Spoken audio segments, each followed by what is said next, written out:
Spirit, कि उसके अंदर जो एक लड़ाकू वाली स्पिरिट थी, तेजना थी, in him was thoroughly aroused, वो पूरी तरह से अराउज हो गई, जागृत हो गई। तो हमेशा ध्यान रखिए जब कॉमन नाउन से पहले आप कहीं ना कहीं दा का यूज कर रहे हैं तो आप ध्यान रखिए आप उसको एब्स्ट्रैक्ट नाउन बना रहे हैं। Before A proper noun when it is qualified by an adjective or a defining adjectival clause. Before a proper noun, अगर कोई प्रॉपर नाउन जो एडजेक्टिव से डिनोट हो रहा है तो वहां पर आप द का यूज करेंगे तो हो जाएगा the great Caesar, the immortal Shakespeare, the mister Roy. Mister और मिसेस भी आपके एडजेक्टिव्स होते हैं। विद सुपरलेटिव, सुपरलेटिव के साथ द लग जाएगा, the darkest cloud, this the best book. With ordinal, ordinal number first, second, third, fourth, fifth के साथ भी द लगेगा, he was the first man, the 9th chapter. Before the musical instrument, जो भी म्यूजिकल इंस्ट्रूमेंट होगा, flute हो गया, piano हो गया, et cetera, guitar. Before an adjective when the noun is understood, the poor are always with us. जब हम the poor कह रहे हैं तो पुअर का यहाँ मतलब है कि हम पूरी गरीब, जो एक कहना चाहिए गरीब, एक गरीब जाति का पूरा जो बोध कराता है, गरीब लोगों का जो बोध करा रहा है, तो पुअर से पहले अगर आपने दा लगा दिया तो ये समझ लिए हम पूरे गरीब लोगों का वो बोध हमें हो रहा है। Before a noun to give the force of a superlative, अगर हम किसी नाउन से पहले दा का यूज या डेफिनेट आर्टिकल दा का यूज कर रहे हैं तो ये समझ लीजिए हम वहां पर उसको एम्फेसाइज कर रहे हैं, वहां पर हम जोर दे रहे हैं। We are laying emphasis on that word, that is why we are using article the. For example, the verb is the word in a sentence. The verb is the word in a sentence. Is the word का मतलब, the word का मतलब हो गया the chief word, मुख्य शब्द। तो जैसे ही हम उसको जैसे verb is the word in a sentence, हम अगर इसको रखते हैं, द हटा देते हैं तो ये बहुत कॉमन यूज होगा, यहाँ पर कोई एम्फेसिस नहीं दिखेगा। लेकिन जब हम उसे उसको चीफ सेंस हमें उसे देना है, हम उसे मुख्य शब्द बनाना है, then we have to use article before this word. As an adverb with comparative बहुत इजी है, the more they get, the more they want. दोनों कंपैरेटिव है, मोर मोर दोनों से पहले दा लग जाएगा। ये एक तरह का क्या कहना चाहिए, मुहावरा भी होता है, इडियम भी होता है। Use of the indefinite article in its original numerical sense of one. जो आर्टिकल इंडेफिनिट आर्टिकल होते हैं हमारे, उनका न्यूमेरिकल सेंस जो होता है गिनती के संदर्भ में, वो होता है वन, कि हम किसी एक चीज की बात कर रहे हैं। तो 12 inches make a foot, A foot यानी एक फुट की बात हुई। नॉट ए वर्ड यानी कोई भी शब्द की बात हुई। A word to the wise is sufficient, समझदार को इशारा काफी है। ए बर्ड एक चिड़िया, तो ए का यहाँ क्या मतलब निकल कर आ रहा है, एक। In the weak sense of certain, a Kishore Kumar, a certain person named Kishore Kumar suspected by the police. अगर वैसे तो अमूमन किशोर कुमार एक नाम है, एक प्रॉपर नाउन है, मैं बता चुका हूँ प्रॉपर नाउन से पहले हम कभी भी आर्टिकल का यूज नहीं कर रहे हैं। लेकिन हम 95% में केसेस में ऐसा करते हैं, लेकिन 5% केसेस में चीजें बदल जाती हैं। जब वहां हमें कुछ शो करना होता है, कोई बात दिखानी होती है, कोई सेंस हमारा छुपा होता है, तो वहां हमें आर्टिकल भी यूज करना पड़ता है। जैसे सेंटेंस को देखिए, a Kishore Kumar is suspected by the police. अब हो सकता है किसी कॉलोनी में, किसी जगह पर, किसी मोहल्ले में बहुत ज्यादा किशोर कुमार रहते हों, तो एक पर्टिकुलर किशोर कुमार है, उस पर शक किया जा रहा है पुलिस के द्वारा। One evening a beggar came to my door, एक शाम को एक भिखारी मेरे दरवाजे पर आया। ये तो इजी है, लेकिन ये किशोर कुमार वाला बहुत ही इंपॉर्टेंट सेंटेंस है, इसको आप लोगों को सबको करना पड़ेगा। In the sense of any, to single out and to single out an individual as the representative of a class. A pupil should obey his teacher. A cow is a useful animal. बता चुका हूं आपको, जब एक व्यक्ति अपनी पूरी जाति का बोध कराएगा तो वहां उससे पहले आर्टिकल लग जाएगा। लेकिन अगर वो एक से ज्यादा है तो दा लगाएंगे आप, और किसी पर्टिकुलर एक व्यक्ति के थ्रू हम दिखा रहे हैं तो वहां पर ए लगाने से ही हमारा काम हो जाएगा। To make a common noun of a proper noun, a Daniel came to judgment. Daniel से पहले यहाँ हमने ए लगा रखा है, डैनियल हमारा प्रॉपर नाउन है। लेकिन डैनियल यहाँ सिर्फ नाम नहीं है, डैनियल यहाँ एक तरह की एडजेक्टिव की तरह भी यूज हो रहा है। ब्रैकेट में दे रखा है, a Daniel is equal to a very wise man. English literature में डैनियल नाम के व्यक्ति को बहुत ज़्यादा सम्मान दिया जाता है बुद्धिमानी के लिए। That's why we use article a before this name.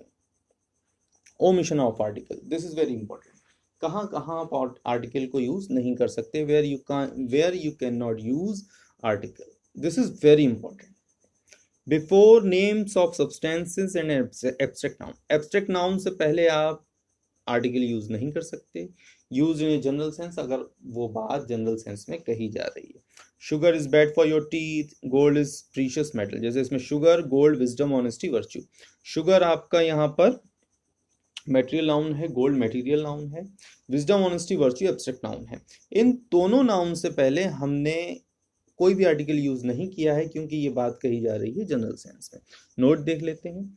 Uncountable noun takes the when use in a particular sense, लेकिन अनकाउंटेबल नाउन से पहले भी हम दा लगा सकते हैं अगर हम उन्हें पर्टिकुलर सेंस में यूज कर रहे हैं। कोई स्पेसिफिक में, जनरल और स्पेसिफिक, ये हमेशा ध्यान रखिए। स्पेसिफिक में यूज कर रहे हैं, specially when qualified by an adjective, और तब तो हमें बिल्कुल लगाना पड़ेगा अगर उस नाउन को डिनोट कर रहा है कोई हमारा adjective. Would you pass me the sugar, sugar, the sugar का मतलब the sugar on the table. The wisdom of Solomon is great, यहाँ एक विशेष विजडम की बात हो रही, सोलोमन की विजडम की बात हो रही, इसलिए यहाँ पर हमने विजडम से पहले द लगा दिया। I can't forget the kindness with which he treated me. Before plural countable nouns used in a general sense, plural countable noun अगर जनरल सेंस में यूज हो रहे हैं तो वहां पर हम कोई आर्टिकल नहीं लगाएंगे। Children like chocolates, computers are use in many offices. Note that such noun take the when used with a particular, लेकिन अगर जनरल सेंस में तो आर्टिकल नहीं लगेगा, लेकिन जैसे ही आप उसको पर्टिकुलर बनाएंगे वहाँ आर्टिकल लग जाएगा। जैसे कि where are the children, where are the children मतलब मेरे बच्चे, आर चिल्ड्रन। तो बात समझ लीजिए, जनरल सेंस में बात हो रही तो वहाँ आर्टिकल लगाने की जरूरत नहीं, लेकिन स्पेसिफिक जैसे ही आप उसको बनाओगे वहां पर आर्टिकल लगाने की जरूरत है। Before most proper nouns except those refer to earlier, names, names of people, Gopal Rahim, names of continents, countries, cities, Europe, Pakistan, Nagpur, names of the individual mountains, Mount Everest, individual island, lakes, hills. Before names of meals use in general sense. Before, what time do you have lunch, dinner is ready। Before names of meals, meals का मतलब भोजन का sense होता है। अगर भोजन को हम जनरल सेंस में यूज कर रहे हैं तो वहां पर हमें कोई भी आर्टिकल लगाने की जरूरत नहीं है।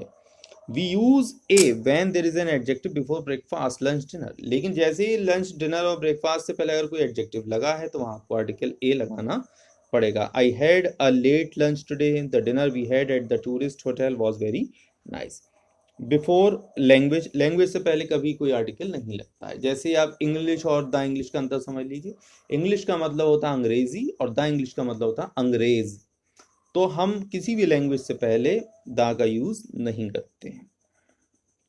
Before school, college, university, church, bat, जैसे कि स्कूल, और स्कूल का एग्जाम्पल लेते हैं।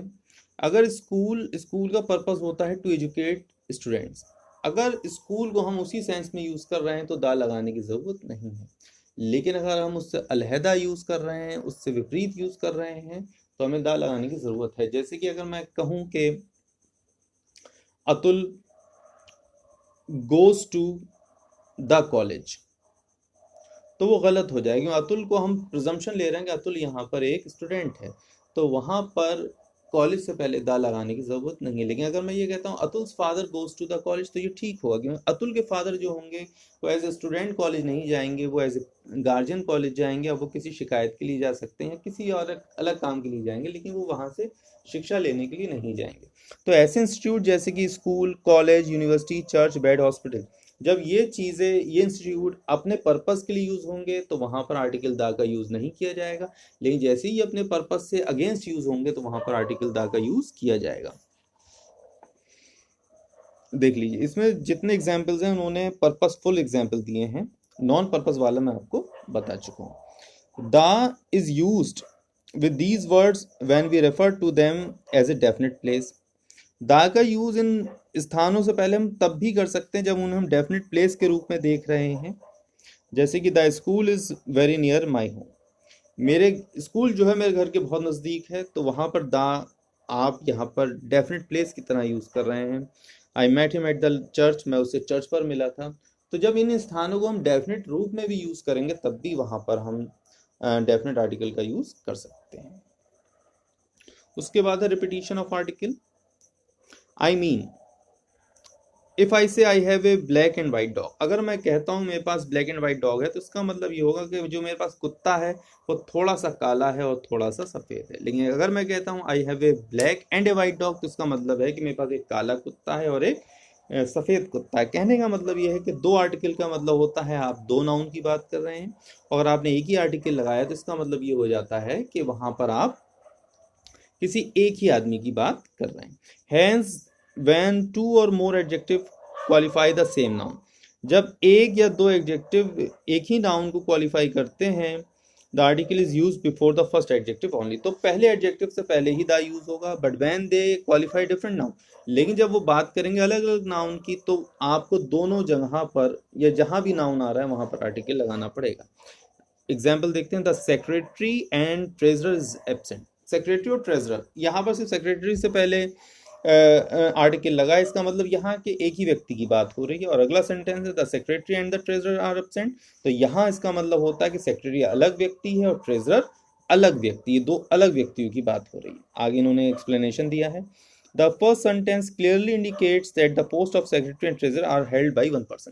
पहले सेंटेंस से तो हमें साफ पता चल रहा है जो पोस्ट है सेक्रेटरी और ट्रेजरर की वो एक ही व्यक्ति होल्ड कर रहा है।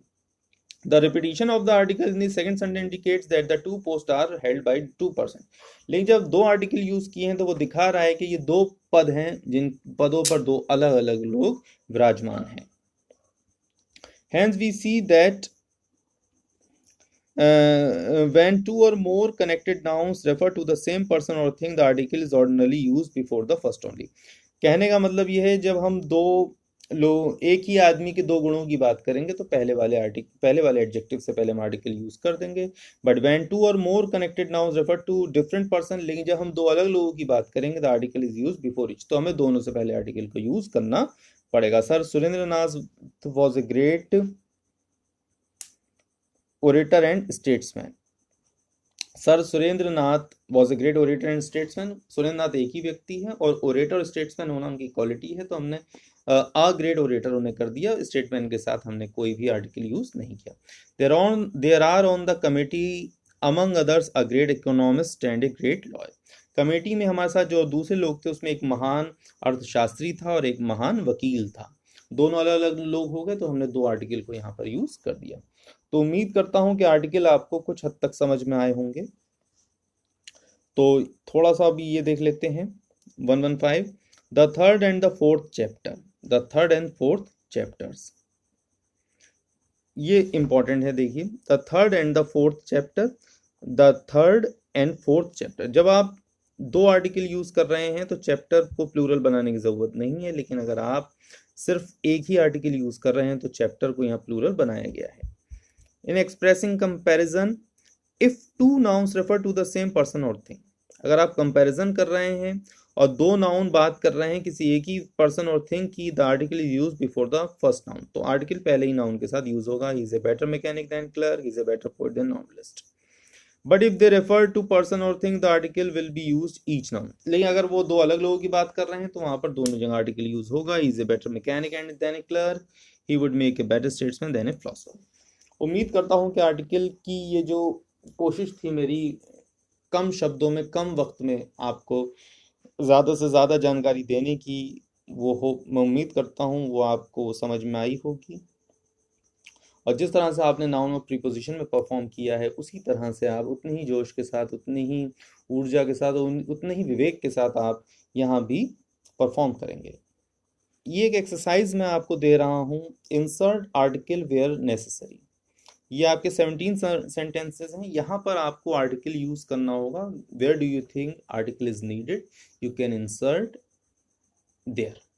और एक एक्सरसाइज आपको ये करनी होगी, there are 37 sentences, fill in the blanks हैं, बहुत इजी है और इसे आपको करना हो। ये दो एक्सरसाइजेज आपको करनी होंगी। तो ये आज का आपका होमवर्क हो गया। आर्टिकल्स के रूल हमारे सारे कंप्लीट हो गए, थ्रू आउट आर्टिकल हमारा कंप्लीट हो चुका है, आर्टिकल का कोई रूल इसके अलावा हमें पढ़ना नहीं है। ये एक्सरसाइजेज अगर हम कर लेते हैं तो हमारा आर्टिकल पूरी तरह से कंप्लीट है। तो मैं उम्मीद करता हूँ कि आप कर लेंगे और 12:30 बजे अपना आप मुझे जितने आंसर्स होंगे वो सर्व कर देंगे। तो hope I am waiting for your answers and I really know that all of you will perform wisely and bona fidely. Have a great day and do this work at priority. Thank you.